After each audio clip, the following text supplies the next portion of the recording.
জলপাইগুড়িতে রাষ্ট্রীয় পরিবহন সংস্থার নতুন টিকিট কাউন্টারের উদ্বোধন। রাজ্যের মন্ত্রী এবং স্থানীয় বিধায়কের উপস্থিতিতে জলপাইগুড়ির নেতাজি পাড়ায় অবস্থিত উত্তরবঙ্গ রাষ্ট্রীয় পরিবহন দপ্তরের ডিপোতে নতুন টিকিট কাউন্টারের উদ্বোধন করা হয়। এই প্রসঙ্গে অনুষ্ঠানে উপস্থিত জলপাইগুড়ির বিধায়ক অনন্তদেব অধিকারী, মঞ্চে উপবিষ্ট রাজ্যের মন্ত্রী তথা আনন্দময় বর্মনের কাছে এই ডিপো থেকে একটি ট্যুরিস্ট বাস পরিষেবা চালুর আবেদন করেন। অপরদিকে রাজ্যের প্রতিমন্ত্রী আনন্দময় বর্মন বলেন, মাত্র 3 মাস হয়েছে এই রাজ্যে সরকারের বয়স, তারই মধ্যে অগ্রাধিকারের ভিত্তিতে বিভিন্ন উন্নয়নমূলক কাজকে অগ্রাধিকার দিয়ে শুরু করা হয়েছে।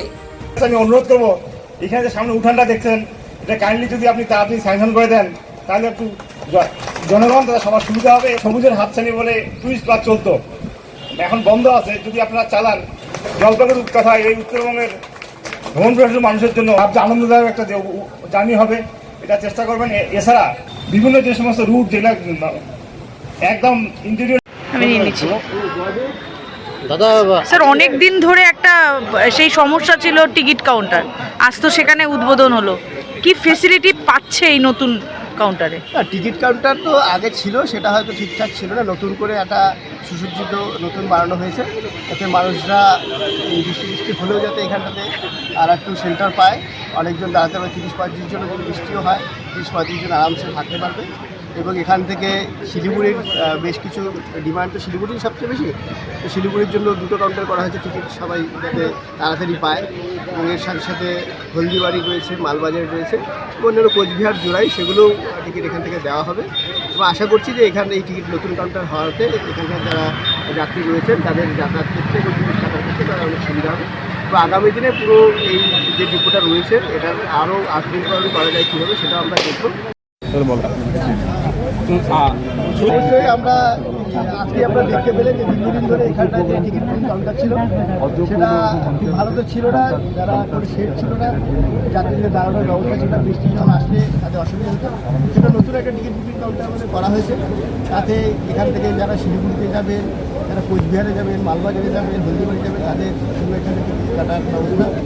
এবার একটা ছোটো যাত্রী পরীক্ষাটা করা হয়েছে, সেই যাত্রী পরীক্ষা ছোটো, আমি বললাম এখানকার ডিএম সাহেবকে যাতে এটা আগামী দিনে আরেকটু বড় করা যায়, অনেক যাত্রী যাতে বসতে পারে।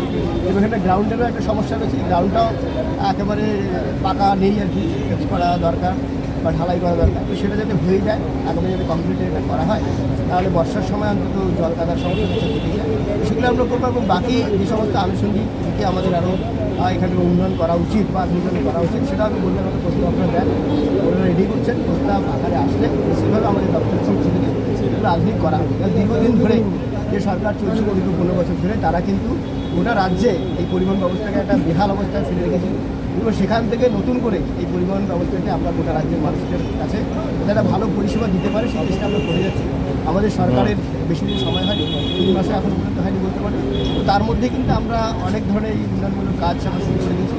এবং এনবিসিসির ইতিহাস যদি আপনারা দেখেন, দীর্ঘ স্বাধীনতার আগেও এটা শুরু হয়েছিল 1945 সালে।